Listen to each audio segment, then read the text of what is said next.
Hi, this is Laurie from Interior Design Community and To the Trade, and I have an exciting guest today. We're talking with Sarah. Sarah, introduce yourself, your company. I'm so excited for our members and designers to meet you and find out all about your business because I think you're fascinating, and I'm excited to jump in and ask questions. Great. Thank you so much for having me. My name is Sarah Brohm. I own the company UA Designs. We're a full service residential interior design company. Yes, and your work is gorgeous, by the way. I really want to have everyone, we'll put your website into our podcast because everyone should go check you out. One of the things that I thought was incredibly fascinating when I was looking at your background is that you were a registered nurse before you came an interior designer. How did you make that transition and what compelled you to make that transition? So it's actually a long story. I'll give you as truncated a version as possible. So I actually ended up, I always wanted, as a 12-year-old girl, wanted to be an interior designer, wanted to be an architect. But I ended up, by the time I was 16, I ended up having my oldest son. And so I had to drop out of high school. I went right to nursing school, which was a great profession for me for a period of time. I worked med-surg oncology and then I worked gastroenterology. While I was in GI, I was doing interior design work on the side. And that really it was a passion project for me. I didn't ever think it was going to become a large company like we are today, but we ended up having clients really before I knew what I was doing, and that compelled me to kind of build a process and build a company around the things that I did know. And so the transferable skills from nursing to interior design were things like building a process, being able to multitask, dealing with difficult people, being in like an intimate setting with someone. We're in people's homes. When you're in the hospital, you're also dealing with, very personal issues. So I was able to kind of take those skills and we ended up we started out in the flipping arena and we ended up doing a lot of flips. It taught me a lot about building code, timing, how to manage a budget, how to manage, people who were really under a lot of pressure. And then we transitioned into more luxury interior design over the years. And we've now kind of built our structure around that initial how to create a good experience. Because a lot of the time we feel like design, 10% of the project at the beginning is interior design and 10% at the end is interior design, but there's 80% in the middle that's process driven. So we I try love. to focus on that for a good experience for the client. So, how did you build that process for yourself? Because I think that that is something that so many designers struggle with. It's hard to commit to a process. I think that's the biggest part, right? You get into this world and it's your passion and you want to do it and you want to do it well and you're looking at everyone else. There's so many options, but at the same time it's also feels like there everywhere you look there's closed doors. You don't really know what anyone else is charging. You don't really know how this business works. A lot of it seems secretive. How did Yeah. you navigate that? Well, I mean, we had to be willing to take a process and throw it out. So there's some core things that we have kept consistently is just the really clear communication with our contractors. So like what is it trying to think ahead of how is the project going to be built? What is the next thing that they're going to need? So that way we get ahead of their questions and then that avoids potential questions to the client. We don't want anything funneling through the client. We want to already have thought it through, thought about how is that tile going to go in? What are the roughs that are going to be in the wall? What's the phase in the project that we're in? So we do create, selections lists and management tools, and we have job site codes, and we have all these trackers. So just trying to stay ahead of that, I think, is a big thing. But we are constantly tweaking our process. We want the client our target market is two busy professionals. So a lot of the time, we don't want to bother them with the minutia. So we're trying to think and get ahead of those details. Yeah, I mean, I think that that is very clear to me after interviewing hundreds of designers and talking to and moderating hundreds of panels over the last 13 years. I can tell you the designers who are at the top of their game have one thing in common that I can see, and that's their process is never finished. They're always, anytime there's a problem, you're looking at it strategically and thinking, how were we part of that problem and how can we change our system so that problem doesn't happen again, right? Exactly. I think that that is really fascinating to me. And you say you do 50 distinctive projects a year. Are those whole home renovations? Are those partial renovations? What does that look like for you? We're about 15 whole homes a Oh, year. 15. Okay. Yeah, and That's then the other fantastic. projects are That's a huge load. I it mean, is that a load. 15 whole homes Yeah, because is with for quite any renovation, 15, 15 projects, it could be 15,000 details, and so right. trying to find a way to keep track of that, so that by the time we're at that initial walkthrough, once the framing is in place, the design should be complete at that point. So we're just checking and confirming and dry fitting the cabinetry and making sure everything is going well. And then we kind of seamlessly, it gives us an opportunity while the house is actually in construction to liaison into, well, how do you want to furnish the house and how do you want to do your window treatments? And let's think about that next layer and how can we make this project come alive for you? So, but yeah, 15 whole homes. And then we do renovation projects as well. So if someone comes and has a 1980s bathroom that they want to update, we're there for them to help them walk through that process. And sometimes that can be more challenging because you're in a home that someone's residing in. And so, how do you have a minimal footprint and a minimum downtime for that client? And so, that's the efficiency is just as important there. Yes, absolutely. And as you navigated that and you were looking at these different models that you saw existing out there in the interior design world, there's flat fee, there's hourly. How did you make your selection about how you were going to bill clients and has that evolved at all? It hasn't really evolved for me. I think I never wanted to charge my clients a retainer model because it's a creative industry for me. And so it could take me 3 hours to find the perfect light fixture. It could take me 10 hours to find the perfect light fixture. And I don't want to bill the client for that time. So what I do, I take it's a law of averages. So we break down our design fee. It's a calculation of how many hours we think the project is going to take us. And we multiply that by our design fee based on whatever scope of work the client and I have determined in advance.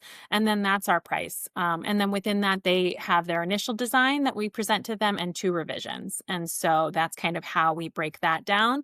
And it seems to be working. We are able to, there's very few times that we have to charge the client more for additional revisions. But there are those cases too. We do feel like as we begin the design process, we are also interviewing the client, and that really helps us. Yeah. So when we go in, we know that our budget is aligned. I don't want to waste anyone's time and they don't want to waste mine. And I also know that that client trusts us. And the other indicator that I always put in there is that we're dealing with kind clients, making sure that they're treating us with respect like we would treat them. That is also really a great indicator of success in my experience too. I was in a designer's office not too long ago, and she has a hard and fast rule that if those clients are rude to anyone on I mean, like there's rudeness to anyone in her staff, that is means to let that client go. Like there are limits. I mean, and she had some serious stories that went along with that, including a client who would not let one of her staff leave the house. I No. know. I know, I know. And these things happen. So what is when you do you basically your flat fee, correct? Mhm. Like that is how did you make sure that your profit margins are working when you do flat fee? How does that calculation really boil down for you? Well, we are doing monthly analysis. Actually, weekly, we look at, kind of where we're at with our profitability. We do use EOS, which is Entrepreneur's Operating System, and that allows us. I don't know if anyone knows of this, but it's essentially a software and a program that you can move through. We have an integrator that helps us with it, but it is someone who helps us track key numbers in our industry. And so we are understanding exactly how much we're invoicing each week. We're understanding where we're at with our budget each week. We're understanding how our profitability is sitting each week. And that's really important because we've had to make price adjustments to our hourly rate. And then sometimes as the software has gotten more and more complicated, because now it's becoming standard practice to have photorealistic renderings of your room. And so we're not just working in CAD, we're also working in SketchUp and Enscape and all these other softwares, Revit. And so in order to allow for that, we've had to increase the amount of hours. So we are every once in a while, I think maybe about 3 to 6 months, we do a time basis where I have one or two people just track their hours. So that way we can get a gauge of how long is this really taking us. So that way we track that whole project and how many hours we spent to do that analysis to make sure that we're charging enough. I don't know even know what to say. I'm in love with you because like I wish every designer would do this. You have no idea. I talk to designers all the time and process tools and workflow are just a passion of mine. I wouldn't be able to sleep at night if I didn't know my numbers. So I feel like that's definitely something in our industry that we need to get better at doing and really looking at the numbers and understanding it.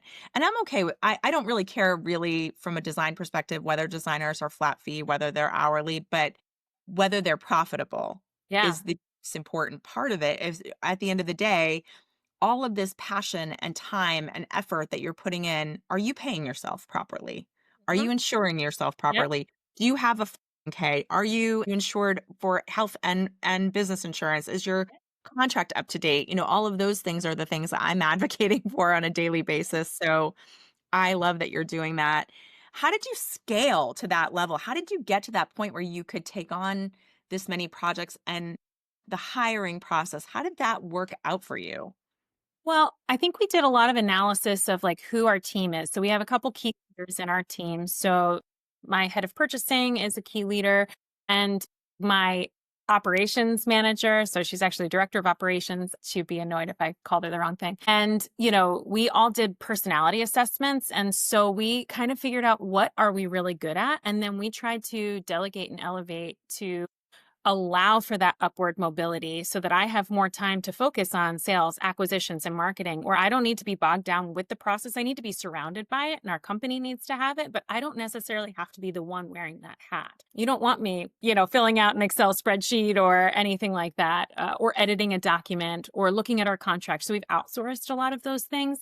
And then it allowed me to be able to do the things that I'm really good at. So selling my company, I think, is a really big part. And then I also think that the actual being the visionary and the designer on that, but I don't need to find every single selection. So I'll have my design team do a lot of that field work for me.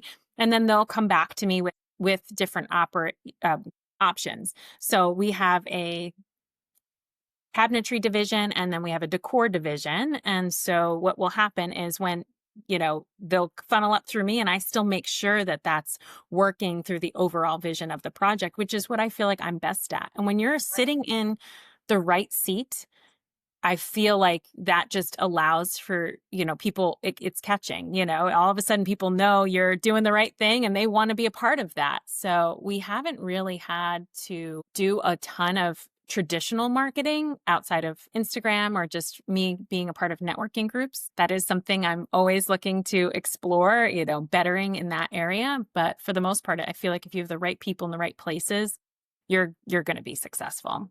People and process. Sure. Yeah.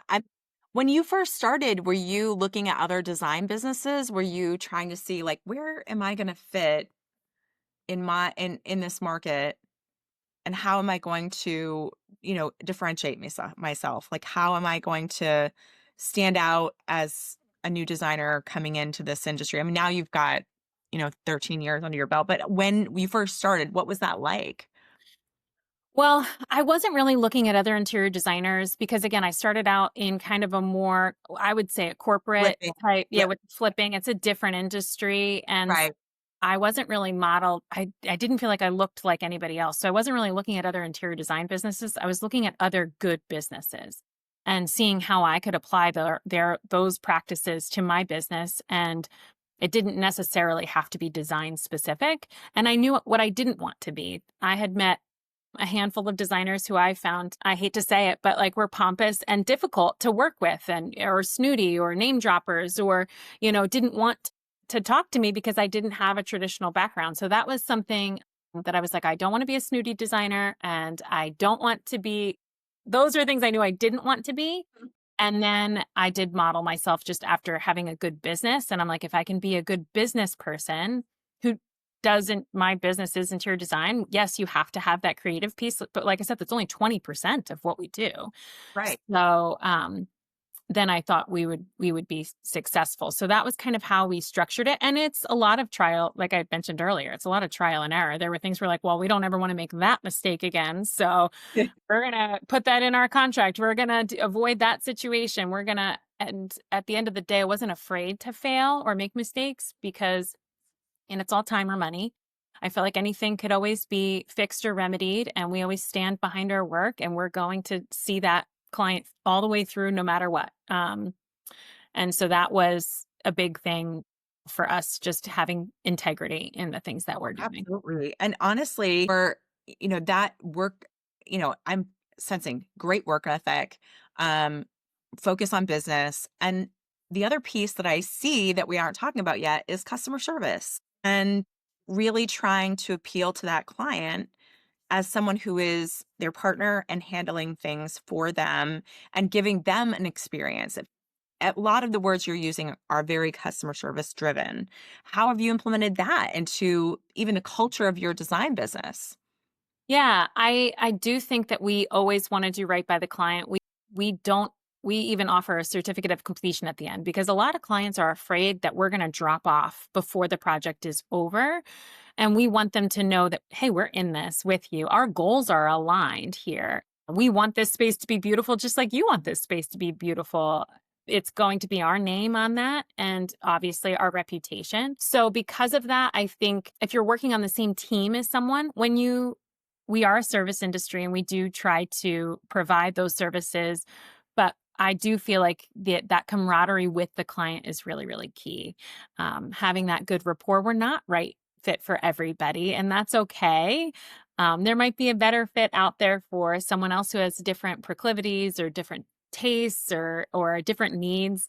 But we do feel like when we're in a project with someone, we're going to stick with it. We do try to offer little touches too, making sure that, if you were in this project, what questions would you be asking and how did that make you feel? And we have price transparency guarantees because I know I went through a couple renovations and I was getting hit with a bunch of change orders after the fact. And I'm like, I don't want to do that to my client. So I'm going to make sure that they don't have that experience. And so we've learned from experiences we've really enjoyed and we've tried to implement those processes. I love that. So, how are you handling? This is such an odd time with the economy. How are you handling the tariffs, the changes that are coming in, and how are you transitioning that to keep your clients informed? Are they receiving it well? I mean, it's just such a tough time right now. Yeah, it is a really odd time.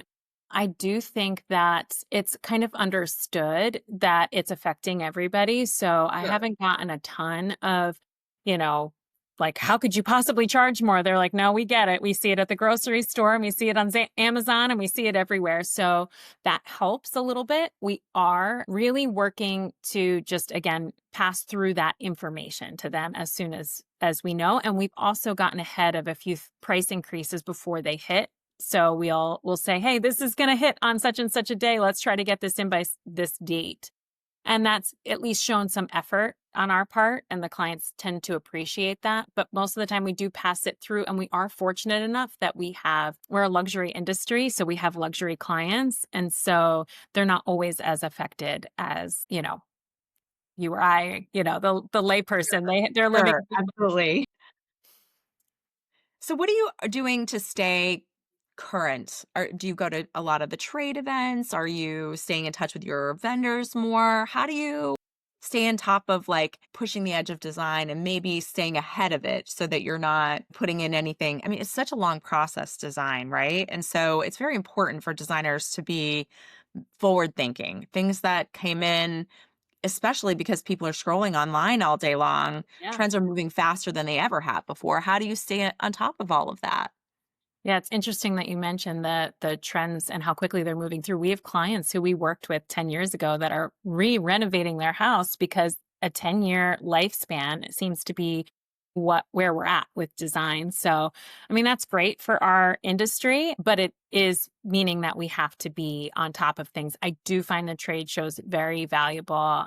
We were there. We didn't get a chance to go this fall, but we did go in the spring, and it's just so inspiring. It's just so fun to see all the products and the fabrics, and I haven't thought of that. And that's what I feel like we could do better in our industry is we could collaborate off of each other. I love having additional creatives involved in my industry. I love having other designers because I might have one half of a good idea and then someone else in my team might have that other half. And so my team does go monthly to try to go to either networking events or learning opportunities. We try to do continuing education. We have lunch and learns where we host them in our studio. So that way, everyone, even if they're not working in the cabinetry division, they can understand cabinetry so that when they're designing the furniture around the cabinetry, they know how it works. So to make sure that the placement of the furniture makes sense, have weekly blasts where if you've learned something great, if you've made a mistake or you have a question, we try to blast that out to our group to make sure that everyone is hearing that question so they have an opportunity to learn. We go to High Point, we go to the Kitchen and Bath Show. I'm interested in going to the design event in Milan this year. That's my next big one. We do have a new cabinetry vendor over there, so that would be a fun exposure. I mean, Milan is amazing. You will not regret even Yeah. just seeing it. It's I mean, not everything translates, but it's just what a show. Yeah. What a show. So it's worth it, well worth it to go and see it. And there's some really great if you compare it with a little bit of an antique store. I know that that sounds kind of strange because it's so modern, but if you Mhm. pair it with a little because you're there anyway in this great area to do a little antiquing, it's Mm. the best of the best. I mean, Oh, you're I just would love to. Yeah. ideas that will definitely set you up for years to come because they're ahead of us. I mean, they're ahead of us in some ways. But I also think we're ahead of them in some ways. So well, I love to get to hear that you're so process driven. I am too. I'm fascinated by process. I love numbers. I love data. You know, what KPIs are you tracking on a monthly basis, weekly basis that really help you? You don't have to go through everything, but like Yeah. what is it that you think is the most important? Well, I am always looking at so we do have a tasking system for our employees. And so we are looking at how quickly we're moving through those tasks to make sure that our process efficiency is actually working. That one's really key because we now have been more profitable per project and we have this great pipeline. But if we're not getting these people through the process in an efficient manner, then we're not able to even touch that pipeline. And then we're booking out so far that we're losing interest. Right. So that is, I think, a really key one, making sure that my team is working efficiently and that they're able to turn around the tasks. And if not, not to criticize them, but why? What's happening? What's the roadblock? What's stopping you? And we need to be able to find those bottlenecks. That's one. I think it's always really important.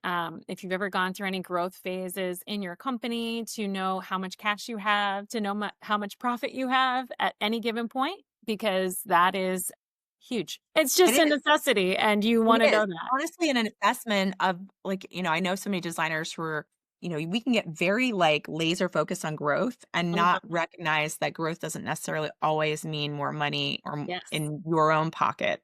Yep. So that's the other factor of it and more time for yourself, which is the Mhm. biggest asset we all have because I love that you really do still very much value even though you're very process driven and business oriented, you really do want to spend time with your kids. You want to go Yeah. hiking, you want to go outside and be a normal person just like, I do. So I think that it's it's really important that you really analyze the numbers and is the juice worth the squeeze? Am I Yep. going and growing for the sake of growing an ego and I want to have this size firm or am I growing because it's Right. actually beneficial to my business? Right. And I do feel like I always am questioning that as we're continuing to grow, is this actually enhancing my lifestyle? And in a lot of ways it is, yes, because there were stresses where I was at one point doing all the drafting and all the designing of the cabinetry and taking that off of my plate has been something that has been a huge relief. So now having my cabinetry division, I am not working late hours. I'm not having to wear all these different hats. I can focus on being in the visionary seat and having other people who are overseeing that department. So I do really appreciate that because it's helped my lifestyle. I'm constantly, this is just a piece of my life. As much as I love my business and I love my people, I have my own family and children, and this is just a part. So I don't want Right. to lose sight of that. Of the big things, the things that are important to Yeah. you as a and you wanna look back on your life and be like, "Well, I had built a great business." That's it. Right. Yes. You know? One of the things I also love about your business, is that you tackled kitchens Mhm. because not every designer is able to do that. There's a risk management analysis. Kitchens can be where people lose a lot of money if you're not dead nuts accurate. So Yeah. having really strong skills in drafting and measurement and making Yep. sure that everything is being a very detailed oriented person, and you can even see it. I'm sure now that you know you go to KBIS, you go to High Point, they're not the same designers. No. If Yeah. you can look at the way they dress, look at the way they act, the way Yes. they are That not the same designers. they're These not. 2 do not look the same. So, what made you wanna take that on? And did you do a risk analysis on that and go for it? How did you take that into the business? Yeah. I mean, there is risk. We started out with very basic kitchens. And so I think that was good exposure initially. And then we really got hyper focused in representing brands that we trust. So making sure that we're producing good products and being able to notice those little differentiators, the reveals and the way that the cabinet slides work and all of that to make sure that we're getting good product to our clients. And the reason why we really liked to do it was because there's one person overseeing the entire thing. So the complaint from our client, again, client experience is important. So they were saying when they're building a house, they have to go to a kitchen and bath place, and then they have to go to a tile place, and then they have to go to a plumbing place, and then they have to go to a lighting showroom, and then they have to go think about their furniture, where we could essentially, truncate that entire process and be a one-stop shop for them so that they can come to us and you have the same visionary. So it gives you a much more cohesive design if you have someone who's looking at your kitchen cabinetry and also selecting your bar stools, because they know that what's going to fit and what's going to work properly in that kitchen. It's like, we have a Right. lot of cool tones. We need to warm it up with, let's do something that has like a rope detail or a caning detail or something along those lines. And having that visionary that's looking at the whole thing is really, really important. It also was always our in. Most people think that if they look at enough Pinterest boards that they can decorate their own house. And they can to a degree. They don't need any specialties or anything like that in order to order furniture. There's a lot of trial and error with that, I'm sure, on their part Sure. without going through the proper process. But if you start in someone's kitchen, no one's thinking, I'm going to design a kitchen by myself. Need you for that. And then that gets us in the door, and then they love the experience. And then we are able to liaison that into other work. So I think that it creates more cohesion and it's a smoother process for the client. Do you think that tools have come a long way? I mean, this is just a personal observation looking at so many designers every day. I feel like those worlds are colliding. I'm Mhm. seeing NKBA showing up at High Point Market. I am seeing designers who are traditionally High Point Market now exhibiting at KBIS. Mhm. So I feel like these worlds are coming together. And I think a little bit of it is technology is moving so fast and people are kind of being relieved from the stressors of and the risks of these more detail oriented jobs. In 10, 15 years, are we going to see designers who don't do kitchen and bath and whole home? I don't know. I mean, I think it feels like it's coming together from an outside perspective. Yeah, that's interesting. I don't think I noticed K-Biz at High Point, but I, Yeah, I mean, that it is. makes sense. I think 2 markets ago, and they're going into an installation now together, like as a Oh, team. that's So I awesome. I expect it think that's going forward. such a need because if you're really doing a custom home well, you should be thinking of all of these things and how, when we're initially even, The countertop, and then you have the bathroom in the primary. yeah, Do you want to play around with that? Do you want it to have a th at least the same feel? I mean, it doesn't have to, I mean, it won't look exactly the same, but it have the same, like, this is intentional. This is right. the same You thought process. You don't want it to look choppy. You want to, and as we No. do our presentations, we're presenting the entire house. So all the finished samples for everything. And you should be able to look out at the table and it should all go. You should be able to pick up Right, any item and bring it into any other room and look like it at least went into the same house.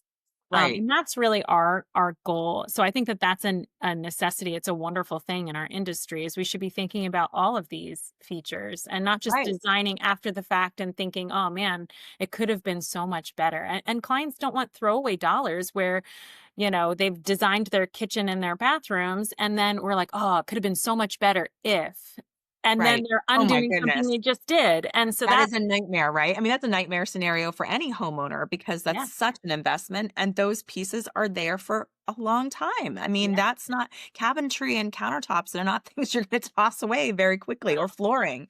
Yep. So surfaces are entirely need to be as forward thinking and as artful and as really representing that client as you possibly can so that it has a length of investment. So Yes. I love that you're thinking of that and what do you think that is driving our industry further? Is there something that you think that we need to do as an industry coming from the outside and coming in and nestling into our world? What is it that you think that designers need to do differently? I can see a lot of things, but I'm just curious what you Yeah. think.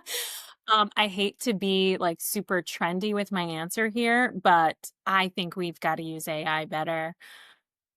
I love it. I know that I'm saying that because I still think that as designers, we're going to need to utilize that tool. So I heard it said that no one is going to be replaced by AI, but you're going to be replaced by designers who use AI well. And Right. so that's where I'm like, I want to be able to be on this end of things where I'm thinking ahead of it, not after the fact.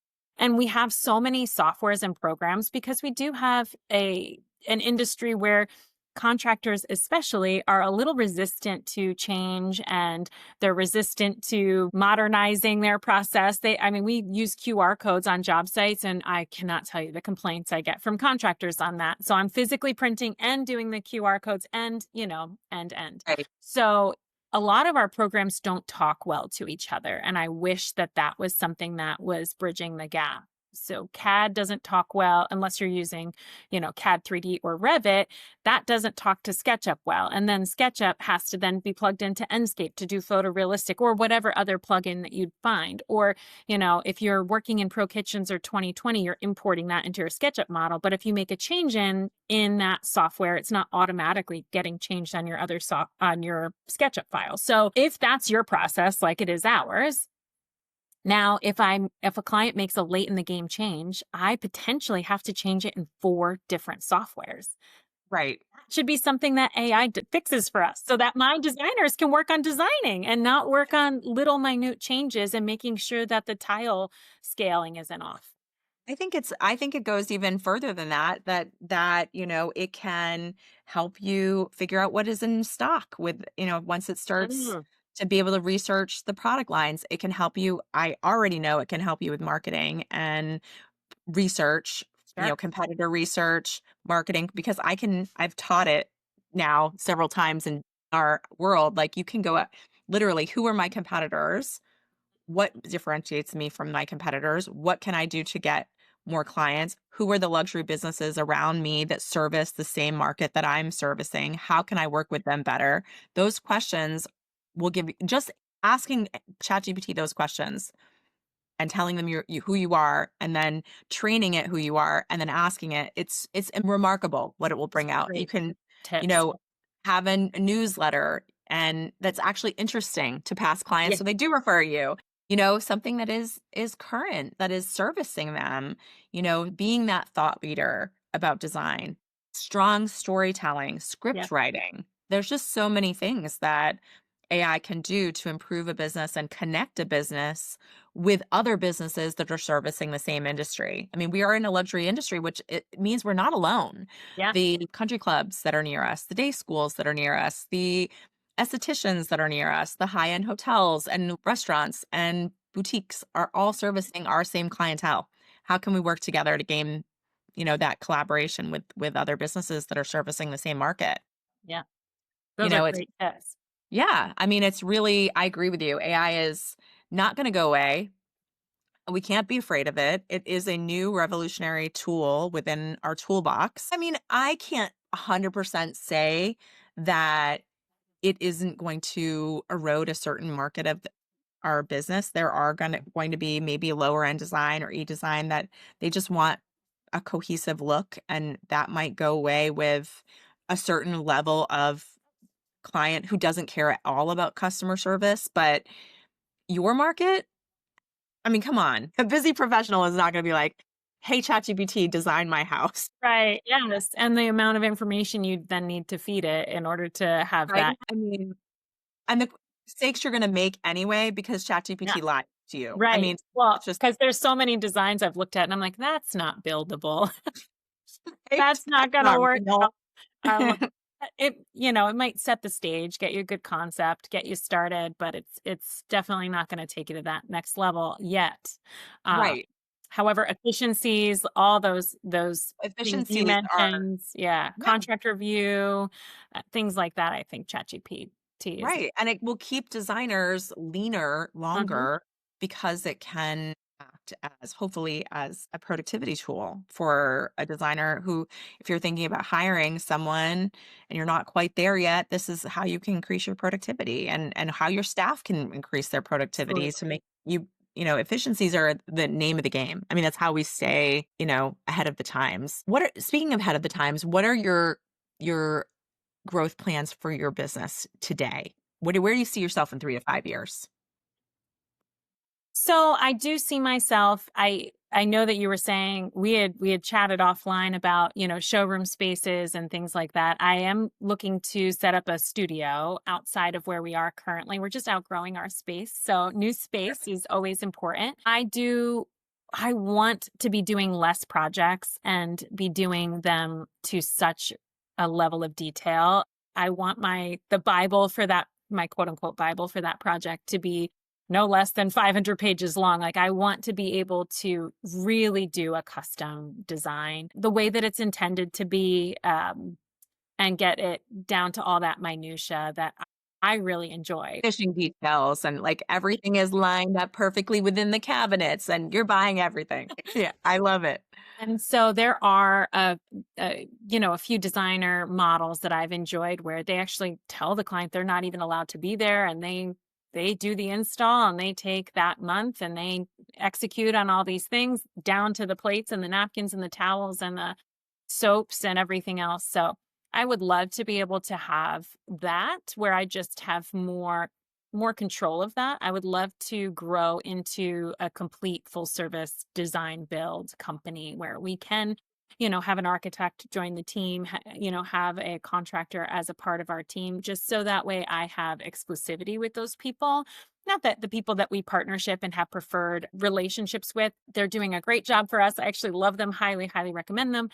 But having that extra level of control would be, I think, really, really great. We are, of course, always looking to increase our revenue and, but less clients and more scale per project. Mm. Because I think that's really when you're dealing with a team and you're dealing with project managers and you're dealing like that's the way we're set up. We have me and then we have two divisions, decor and cabinetry, and then we have purchasing and then we have project management. For them to not have to think about 50 projects, but to think about 15 really, really well, I think that's going to again enhance that client experience and really get us a better end result. So that's my goal. I can think of a few designers that I'm going to introduce you to after this that have either accomplished that or I think that you need to have, like, a core group of, like, 5 design friends that you have a text message with. I think every designer needs this, by the Yeah. way, who are kind of at your level or above it that are trying Mhm. to do some things that you haven't done or you have skills that they don't have and that you guys can just chit chat with each other around the country, no competition, and just get to know each other on that basis because I just can't imagine what you guys won't accomplish if you had that support system, very like-minded people behind you. So I'm like Yeah. thinking that I have to start doing that better for our community and introducing everyone to each other in a better way. But one last question that is really fun I'm going to ask is if you could have dinner with any design icon, past or present, ever, who would it be and why? My gosh. You're gonna laugh at me though, I because don't care. I don't care. I, as a little girl, the reason why I wanted to get into design, I used to get up. I would have every episode of Candace Olsen's I love it. TV show on HGTV, and I know that. Even in our industry, the whole HGTV thing is somewhat controversial. I don't know. I think that some people are doing I amazing, some people aren't. it So helped good for us. them. I don't think it hurt us. I really think more people know about the term interior designer because of Yes. HGTV.